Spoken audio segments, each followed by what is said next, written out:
दोस्तों, क्या कभी सोचा है आपने कि कुछ लोग ऐसे होते हैं जो जीवन में पैसा, गाड़ी, घर, बंगला, दौलत इनके पीछे भागना चाहते हैं और उन्हें मज़ा भी आता है। लेकिन उसी तरफ कुछ लोग ऐसे भी होते हैं जिन्हें पीस चाहिए, शांति चाहिए और अपनी फैमिली चाहिए। ये अलग-अलग ड्राइविंग फोर्स हैं जो कि लोगों को ड्राइव करती हैं लाइफ में। हम अक्सर अपने जीवन में 2 तरह के चेहरे रखते हैं। एक चेहरा जब हम घर से बाहर निकलते हैं, दुनिया से मिलते हैं, लोगों से मिलते हैं, और एक चेहरा जब हम घर में खुद के साथ अकेले में बैठे होते हैं। वो बातें जो हमारे दिमाग के पीछे चलती रहती हैं और हमें ड्राइव करती हैं, मोटिवेट करती हैं आगे बढ़ने के लिए। वो बातें क्या हैं? आज के इस वीडियो में हम वही जानने वाले हैं। तो न्यूमरोलॉजी का एक ऐसा कॉन्सेप्ट डिस्कस करेंगे जो कि आपकी पोल खोलेगा कि आप अकेले में क्या सोचते हो अपने बारे में, वो क्या डिजायर हैं आपके, वो क्या एम्बिशंस हैं आपके, जो कि आपकी लाइफ को पुल करके आगे लेकर जाते हैं। इसीलिए आज न्यूमरोलॉजी के इस टॉपिक का नाम है हार्ट डिजायर नंबर या फिर इनर एम्बिशन नंबर। इसको इस नाम से भी जाना जाता है। वो बातें आपके बारे में बताएगा जो चीजें आप शायद किसी से नहीं कहते लेकिन खुद से कहते हैं। इसलिए वीडियो को एंड तक जरूर देखिएगा। और इसी के साथ अगर हमारे चैनल पे बिल्कुल पहली बार आए हैं या फिर अभी तक चैनल सब्सक्राइब नहीं किया है तो बेल आइकन दबा दीजिए, चैनल सब्सक्राइब कर दीजिए, क्योंकि ये बिल्कुल शुभ मुहूर्त है चैनल को सब्सक्राइब करने का। दोस्तों, आज हम बात करने वाले हैं हार्ट डिजायर नंबर या फिर इनर एम्बिशन नंबर के बारे में। लेकिन उससे पहले ये निकाला कैसे जाता है, इसे कैलकुलेट कैसा किया जाता है, उसके ऊपर थोड़ी सी क्लास हो जाए आपकी। तो देखिए, हार्ट डिजायर नंबर या फिर इनर एम्बिशन नंबर निकाला जाता है आपके नाम से। अब आपका नाम कौन सा लेना है? मुझे तो पप्पू टप्पू बुलाते हैं, वो वाला नाम लेना है, या फिर जो मेरा डॉक्यूमेंट में है, या फिर जो मेरा बाबू सोना मुझे बुलाता है वो नाम लेना है। ये कंफ्यूजन हो सकती है आपके मन में। तो आपको यहाँ पर वही नाम लेना है जो कि आपके डॉक्यूमेंट्स में लिखा हुआ है।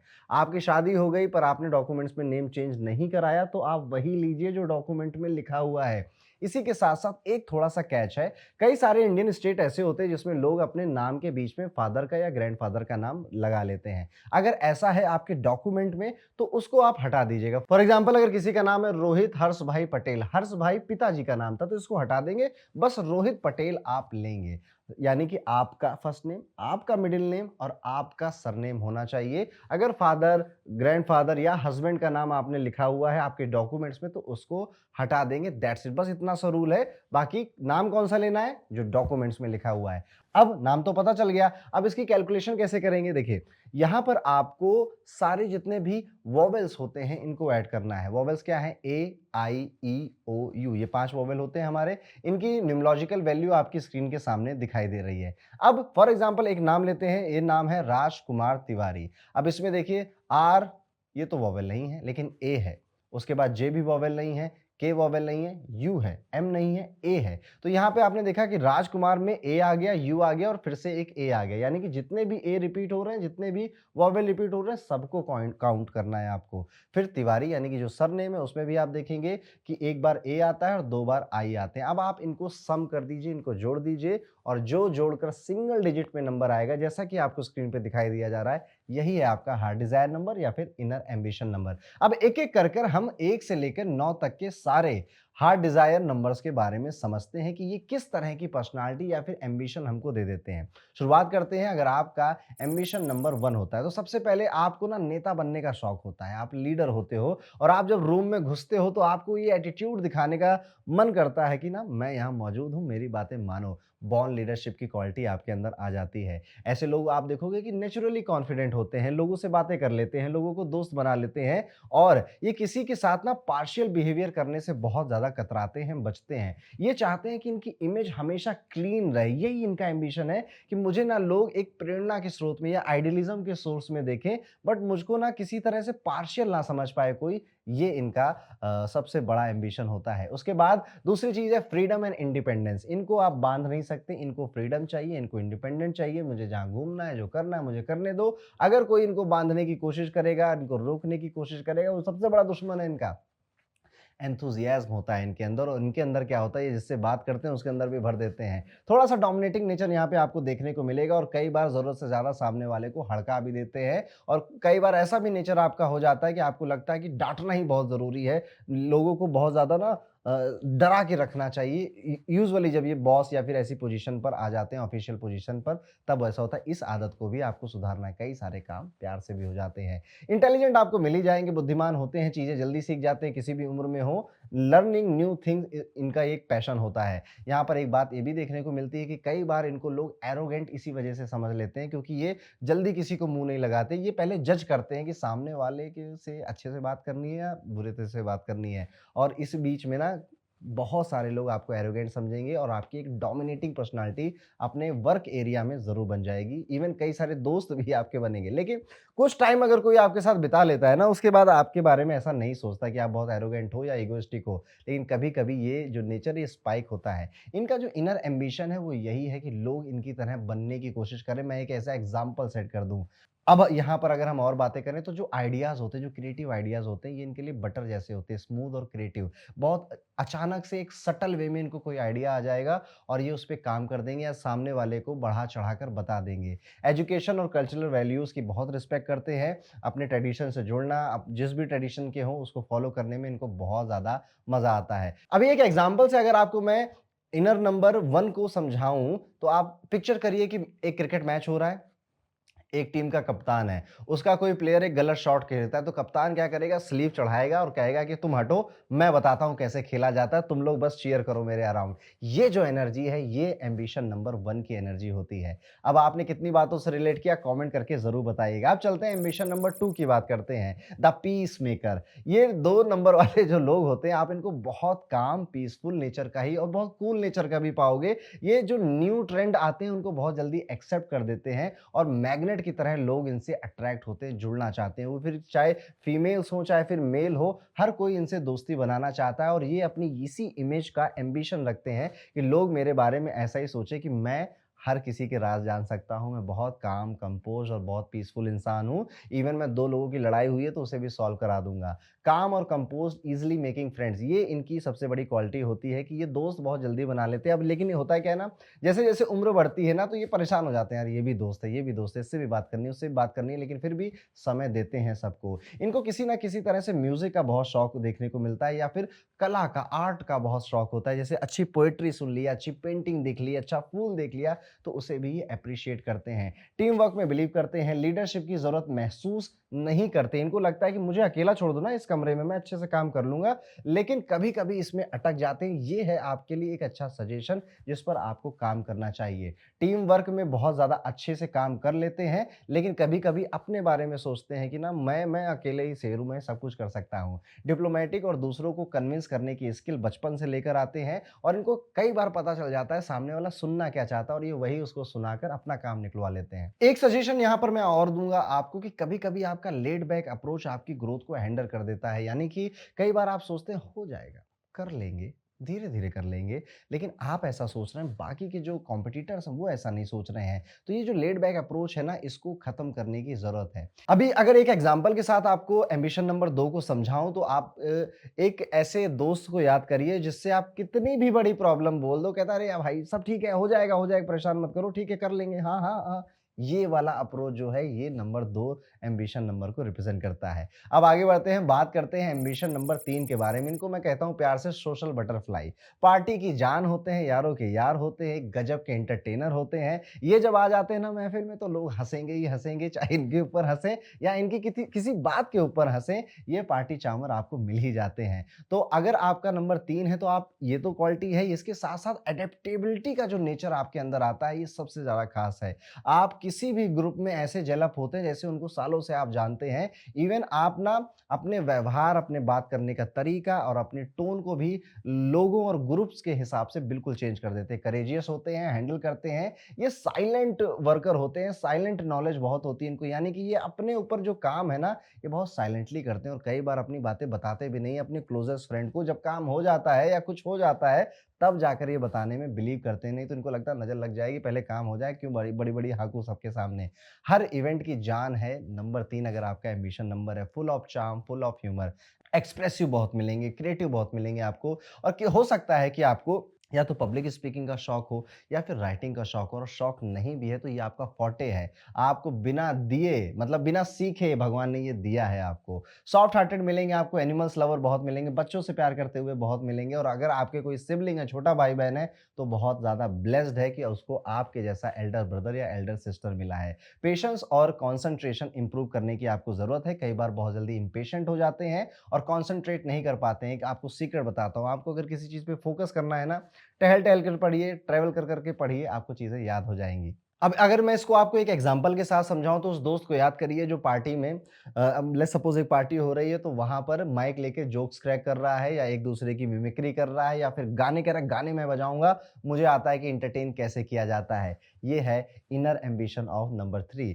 आपने कितना रिलेट किया कमेंट करके ज़रूर बताइएगा। अब आगे बढ़ते हैं वीडियो में, बात करते हैं एम्बिशन नंबर 4 की, द डिसिप्लिन्ड अचीवर मैं इनको कहना चाहूँगा। नंबर 4 के लोग परफेक्शन और रूटीन के मास्टर होते हैं। इनकी प्लानिंग की दुनिया फैन हो जाती है। इवन ये कमियाँ निकाल-निकाल कर प्लानिंग करते हैं कि मतलब यहाँ पर फँसेंगे और यहाँ फँसेंगे तो ये करेंगे, और अगर नहीं फँसे तो इधर चले जाएँगे और ये किया तो ऐसे। इतनी प्लानिंग और इतने स्ट्रक्चर्ड वे में काम करने की इनके अंदर स्किल होती है, बस इनको मौका देने की ज़रूरत है। रिस्पॉन्सिबल हैं, रूटीन का बहुत ख़्याल रखते हैं, रूटीन से अपने काम पर जाना, रूटीन से अपनी जॉब्स को डन करना, रूल्स एंड रेगुलेशन को कई बार ब्रेक करने की कोशिश करते हैं, पर उसके लिए इनको थोड़ा एक्स्ट्रा पुश चाहिए। अकेले करने में थोड़ा घबराते हैं, लेकिन अगर 2-4 और मिल गए ना 4 नंबर वाले, तो ये रूल्स को तोड़ने में इनको मज़ा बहुत आता है। और कई बार तो आप देखेंगे ना कि जब ये रूल्स तोड़ते हैं तब ये सबसे ज़्यादा खुश होते हैं, हैप्पी होते हैं। लेकिन आम तौर पर आप इनको रिस्पॉन्सिबल और डिसिप्लिन्ड ही पाओगे, और ज़्यादा हार्ड वर्किंग भी होते हैं। अगर ग्रुप में 10 लोग बैठे हैं, अगर किसी का इनर एम्बिशन नंबर 4 है, तो वो सबसे ज़्यादा हार्ड वर्किंग है। डिसिप्लिन आपकी लाइफ का बेस होता है। डिसिप्लिन और आप इसकी इंपॉर्टेंस को समझते हैं। स्टीरियोटिपिकल बिलीव्स भी कभी-कभी आपको नैरो माइंडेड बना सकते हैं। ये है सजेशन, यानी कि आप सोच सकते हो ना कि ये फीमेल है तो ये गाड़ी नहीं चला सकती। इस तरह के जो स्टीरियोटाइप्स होते हैं, ये कभी-कभी आपकी बेइज़्ज़ती भी करवा सकते हैं और आपकी ग्रोथ में हिंड्रेंस भी पैदा पैदा कर सकते हैं। प्यार के मामले में बहुत ज़्यादा लकी मैंने इनको नहीं देखा है। कहीं न कहीं एक रिजिड नेचर की वजह से रिलेशनशिप में काफ़ी प्रॉब्लम्स क्रिएट होती रहती हैं। एक के बाद दूसरे में भी यही होता है। तो आपको यहाँ पर एक ओपन हार्ट और ओपन माइंड के व्यक्ति बनने की ज़रूरत है। हार्ड वर्किंग होते हैं, रिलायबल होते हैं। इनकी आइडेंटिटी ही यही बनती है कि इसके ऊपर ना भरोसा किया जा सकता है। ये काम इसको बोल दो, ये कर ही देगा। ये रिलायबिलिटी आप डेवलप करते हो over the period of time. Imagine करिए कि जब ट्रिप जाती है ना 4-5 दोस्तों की, तो एक दोस्त ऐसा होता है ना जो पूरी इटिनरी की डे 1 8 बजे हम यहाँ जाएँगे, साढ़े 8 बजे हम ब्रेकफ़ास्ट करेंगे, 10 बजे तक हम वापस आ जाएँगे, 11 बजे हम मूवी देखने जाएँगे। इस तरह से इटिनरी करता है या फिर फाइनेंस मैनेज करता है, ये उसी तरह का एक व्यक्ति है जो कि आपका ख़्याल रखता है बिना आपके कहे। तो अगर आपका एम्बिशन नंबर 4 था तो कमेंट करके बताइए आपने कितनी बातों से रिलेट किया। अब हम आगे बढ़ेंगे और बात करेंगे एम्बिशन नंबर 5 की। इनको मैं कहता हूँ द एडवेंचरर। नंबर 5 के लोग एडवेंचर के महारथी होते हैं, रूटीन से इन्हें एलर्जी होती है। इनको मतलब अपने तरीके से काम करना है, और जहाँ पर ना एड्रेनलिन रश मिल जाए इनको, इनको वहाँ जाना है और वो रिस्क लेनी है, वो काम करना है। तेज़ गाड़ी चलाते हो तो कोई बड़ी बात नहीं है। ये इनका नेचर है कि थ्रिल होना चाहिए, थोड़ा एडवेंचर, थोड़ा रिस्क होना चाहिए। एडवेंचर और नए एक्सपीरियंसेस के लिए ये रेडी रहते हैं। इस व्यक्ति की फिलॉसफी होती है ना कि मुझे ना पैसा कमाना अमीर बनने के लिए नहीं है, मुझे पैसा कमाना है नए-नए एक्सपीरियंसेस को अफोर्ड करने के लिए। ओपन माइंडेड होते हैं। कई बार जो स्टीरियोटाइप बने हैं ना कि घर देर से जो उठते हैं वो ज़्यादा अमीर नहीं बनते, इस तरह के स्टीरियोटाइप को तोड़ने वाला नेचर इनका होता है। क्विक डिसीजन मेकर होते हैं। इवन आप इनको ये भी पाओगे ना कि ये सामने से भोले-भाले या फिर आपको डम्ब जैसे दिख सकते हैं, बट ये उतने ही चालाक और उतने ही ज़्यादा बुद्धिमान मैं कहना चाहूँगा होते हैं। ये चीज़ आपको over the period of time समझ में आएगी जब आप इनके साथ समय बिताओगे। रूटीन इन्हें बोर करता है, इनको चाहिए वैरायटी, इनको चाहिए वर्क फ्रॉम होम, इनको चाहिए कि सोफ़े पे बैठकर लैपटॉप चलाऊँ या देर रात तक काम करूँ, चाय और कॉफ़ी पीता रहूँ। नर्वस थोड़ा-सा जल्दी हो जाते हैं जब इनको लगेगा कि सामने जो कुछ होने वाला है, वो सर्टेन नहीं है। जैसे ही अनसर्टेनिटी की बात आती है तो नर्वस हो जाते हैं, स्पेशली अपने लिए तो हो ना हो, लेकिन अगर इनकी फैमिली है तो उनके लिए सबसे पहले ये नर्वस हो जाते हैं। इस चीज़ को इनको मैनेज करने में थोड़ा-सा टाइम ज़रूर डालना चाहिए। यहाँ पर अगर मैं आपको एक एग्ज़ाम्पल से इसको समझाऊँ, तो आप उस दोस्त को याद करिए जो एकदम से कहता है, "चल भाई गोवा चलते हैं ना।" अरे चल ना भाई, क्या होता है, यही तो ज़िंदगी है ना, यही तो मेमोरीज़ है, मेमोरी क्रिएट करते हैं ना। प्लानिंग व्लानिंग क्या होती है, रात में निकलते हैं। ये जो है ना, ये एम्बिशन नंबर 5 के लिए एक सबसे अच्छा एग्ज़ाम्पल होगा। तो अगर आपने रिलेट किया है कुछ बातों से तो कमेंट करके ज़रूर बताइएगा। अब आगे बढ़ते हैं, बात करते हैं इनर एम्बिशन नंबर 6 के बारे में। दी नर्चरर मैं इनको बुलाना चाहूँगा। नंबर 6 वाले लोग सबके मेंटर होते हैं। फैमिली और होम की वैल्यू सबसे ज़्यादा यही होती है, मतलब परिवार सब कुछ है, इनके लिए काम थोड़ा कम करना पड़े, फैमिली, फैमिली, फैमिली। इनके फैमिली के बारे में आप मज़ाक में भी कुछ बोल कर देखो, फिर इनका एटीट्यूड देखो, चेहरा लाल हो जाता है गुस्से में। एडवाइस देना इनका फ़ेवरेट काम है। लेकिन बहुत सेलेक्टेड लोगों को ही ये एडवाइस देते हैं, जिसको ये अपना बना लेते हैं या जिसको बहुत ज़्यादा क्लोज़ फ्रेंड समझते हैं, या बॉयफ्रेंड या गर्लफ्रेंड है या घर वाले ही, उनको ही सबसे ज़्यादा एडवाइस देते हैं और उनको आगे बढ़ते हुए रियली दिल से ये खुश होते हैं, जब इनका कोई क्लोज़ है और वो आगे बढ़ता है। अपनी सक्सेस में शायद उतना खुश ना हो जितना अपने क्लोज़ फ्रेंड या फिर अपनी फैमिली के लिए ये खुश होते हैं। एक अच्छे कंसल्टेंट आप इनको कह सकते हो, एक अच्छा टीचर आप इनको इस तरह से भी समझ सकते हो, बहुत अच्छा पढ़ाते भी हैं, टीचिंग क्वालिटी भी इनकी काफ़ी बेहतर होती है। टीम वर्क में बेस्ट परफ़ॉर्म करते हैं, टीम इनको बस अच्छी मिल जाए, लेकिन अगर जैसी भी टीम आप इनको दे दो, ये दूसरों को नर्चर करके उनकी क्वालिटी को ज़्यादा अच्छे से हार्वेस्ट करने की एबिलिटी रखते हैं और ये इसी वजह से जाने जाना चाहते हैं कि मुझे इसी तरह से आप देखो, मेरी यही इमेज हो, और इनके कहीं न कहीं बैक ऑफ द माइंड में इनकी इमेज ऐसी ही होती है। फैमिली के साथ हैप्पी लाइफ इनका एक अल्टीमेट गोल होता है, लाइफ स्टैंडर्ड इंप्रूव करना भी एक इनका अल्टीमेट गोल होता है कि थोड़ा बड़ा, थोड़ा-सा हो, लिटिल बिट ऑफ एवरीथिंग इनको चाहिए कहीं न कहीं, और उसके लिए कॉन्स्टेंटली एफर्ट्स भी करते रहते हैं। इमेजिन करिए एक फ्रेंड की जो हर एक चीज़ के लिए बोलता है कि ये कर लो, वो मत करो। मैंने कहा था ना, ये मत करो, अभी मना कर रहा हूँ, फिर बाद में कहोगे।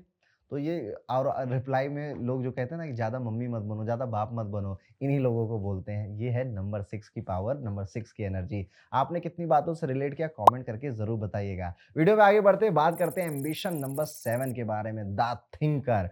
अभी नंबर 7 अगर आपको मिला है तो ये डीपली इंटेलेक्चुअल हैं, रिसर्च ओरिएंटेड लोग हैं, स्पिरिचुअल बहुत होते हैं। इनका कनेक्शन नेचर के साथ सबसे ज़्यादा होता है, और ये जो रूहानी बातें करने वाले लोग नहीं होते कि हर बात में कोई एक बढ़िया डायलॉग मार दें, पंच लाइन मार दें कि पता है ना ज़िंदगी का यही फ़लसफ़ा है, ज़िंदगी इज़ लाइक अ क्रिकेट। इस तरह की जो बातें करते हैं ना, ये नंबर 7 वाले। लॉजिकल हैं, फिलॉसॉफिकल हैं, परफेक्ट कॉम्बो होता है। आप इनको बेवकूफ़ नहीं कह सकते, इनको आपसे थोड़ा ज़्यादा ही पता है। इवन जो रहस्यमयी विद्याएँ होती हैं ना, अकल्ट, एस्ट्रोलॉजी, न्यूमरोलॉजी, ये सब इनको देखने में, सीखने में बड़ा मज़ा भी आता है। इंट्यूशन पावर बहुत स्ट्रॉन्ग होती है। नेचर और एनिमल्स के बहुत ज़्यादा कहूँगा, बहुत प्यार करते हैं नेचर को और एनिमल्स को। इनको जब बहुत ज़्यादा कन्फ्यूज़न होती है तो इनका यही मन करता है ना कि चलो नेचर के पास चलते हैं, माउंटेन चलते हैं, कहीं कहीं ऐसी जगह चलते हैं जहाँ बहुत हरियाली हो, ये इनका मन करता है। ये अपने काम में परफेक्शनिस्ट होने की पूरी कोशिश करते हैं, जिस वजह से एक ओवरथिंकर बन जाते हैं, और कई बार काम बिल्कुल परफेक्ट हो, इस वजह से कन्फ्यूज़ हो जाते हैं क्योंकि थॉट्स इतने सारे हैं, ये ऐसे भी परफेक्ट हो सकता है, वैसे भी परफेक्ट हो सकता है, जिस वजह से चीज़ें डिले होती हैं। तो कन्फ्यूज़न है इनके अंदर। वो कन्फ्यूज़न इसीलिए है क्योंकि ये किसी काम को बड़ी परफेक्ट तरीके से करना चाहते हैं। आपके लिए सजेशन यहाँ पर मेरा ये है कि कभी-कभी आप बहुत मूडी हो जाते हैं, इवन कई लोगों को आप बहुत ज़्यादा डिटैच्ड लग सकते हो, लेकिन आपके अंदर भी उतने ही इमोशन है जितने जनरल एक ह्यूमन बीइंग के अंदर होते हैं, और कभी-कभी परफेक्ट करने के काम के चक्कर में आप उस काम को डिले करते चले जाते हो और सोचते-सोचते रहते हो और काम करते नहीं हो। ये 2 सजेशन हैं, आपको इनको इम्प्रूव करना चाहिए। अभी यहाँ पर अगर एक एग्ज़ाम्पल से समझाऊँ मैं आपको, तो आपका फ्रेंड जो हिल स्टेशन जाकर बोलता है, मैं यहाँ लाइफ़ की मीनिंग डिस्कवर करने आता हूँ। मैं कौन हूँ? हू एम आई? यही पता करने आया हूँ। क्यों करनी है ट्रैकिंग? क्योंकि मैं सच जानने आया हूँ। तो इस तरह की जो रूहानी बातें करता है ना, दैट्स नंबर 7, एक डीप थिंकर। तो आपने कितनी बातों से रिलेट किया, कमेंट करके ज़रूर बताइएगा। आगे बढ़ते हैं, बात करते हैं एम्बिशन नंबर अगर आपका 8 है, द पावर प्लेयर मैं इनको ये कहूँगा। नंबर 8 के लोग अथॉरिटी और सक्सेस के लिए बॉर्न होते हैं। इनकी प्लानिंग और एग्जीक्यूशन स्किल्स टॉप नॉच होती है। अथॉरिटी और लीडरशिप इनका पैशन है। लॉजिकल थिंकिंग और स्ट्रेटेजिक मूव्स इनकी स्ट्रेंथ होता है। वेल्थ और मटेरियल सक्सेस के लिए हार्ड वर्किंग होते हैं। बैलेंस पर्सनालिटी के साथ जनरस और रिलायबल होते हैं। टैक्टफुल डिसीजन मेकिंग इनकी स्पेशल क्वालिटी है। टैक्टफुल मतलब आप इसको इस तरह से समझ लीजिए कि 2025 आ चुका है। अभी मुझे इस टाइम पे अपने बिज़नेस या अपने काम को ऐसा किस तरह से बनाना है कि ये फ्यूचर प्रूफ हो जाए, कोई मुझे रिप्लेस ना कर पाए। ये जो स्ट्रैटेजी है, ये जो डीप थिंकिंग है और डिसीजन मेकिंग, यही कर सकता है। काफ़ी परसिस्टेंस आपको मिलेगा इनके अंदर। इवन कई बार लाइफ में फेल होने के बावजूद भी हार मानता नहीं है ये नंबर। बहुत ज़्यादा परसिस्टेंट होता है। ये वो घोड़ा है ना जिस पे आप बेट लगा सकते हो कि ये मैदान छोड़कर तो नहीं भागेगा एटलीस्ट।